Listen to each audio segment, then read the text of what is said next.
ভাই একটা প্রশ্ন করি, চিনি ছেড়েছেন কিন্তু সত্যিই কি আপনি মিষ্টির আনন্দ ছাড়তে রাজি?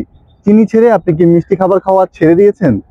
আমরা সবাই জানি যে চিনি খেতে গেলেই গ্লুকোজ বেড়ে যায়, তাই বলে কি মিষ্টি স্বাদ ভুলে থাকতে হবে? একদমই না। চিনির পরিবর্তে আপনি ব্যবহার করতে পারেন এই স্টেভিয়া পাউডার। এর মধ্যে চিনি নেই কিন্তু চিনির থেকে 300 গুণ বেশি মিষ্টি স্বাদ দেয়। এতে গ্লাইসেমিক ইনডেক্স শূন্য, শরীরের ইনসুলিন স্পাইক করে না এবং এটি ক্যালোরি মুক্ত। আমার একজন কাছের মানুষ, সে ডায়াবেটিস রোগী। ওনার খুব মিষ্টি খেতে ইচ্ছে করে কিন্তু সাহস পান না।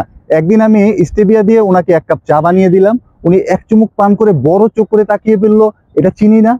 কিন্তু স্বাদ তো একদম আগের মতোই। নিজেকে বা যাকে ভালোবাসেন ক্যালোরি মুক্ত মিষ্টি উপহার দিতে নিচের দেওয়া বাটনে ক্লিক করে অর্ডার করতে পারেন। জাস্ট আপনার নাম, ঠিকানা এবং মোবাইল নাম্বার দিয়ে অর্ডারটি কনফার্ম করুন, অথবা কোনো প্রশ্ন থাকলে স্ক্রিনে দেওয়া নাম্বারে যোগাযোগ করুন। সকল খাবারের প্রাকৃতিক মিষ্টি স্বাদ পেতে রিয়েল টেস্টের সাথেই থাকুন। ধন্যবাদ।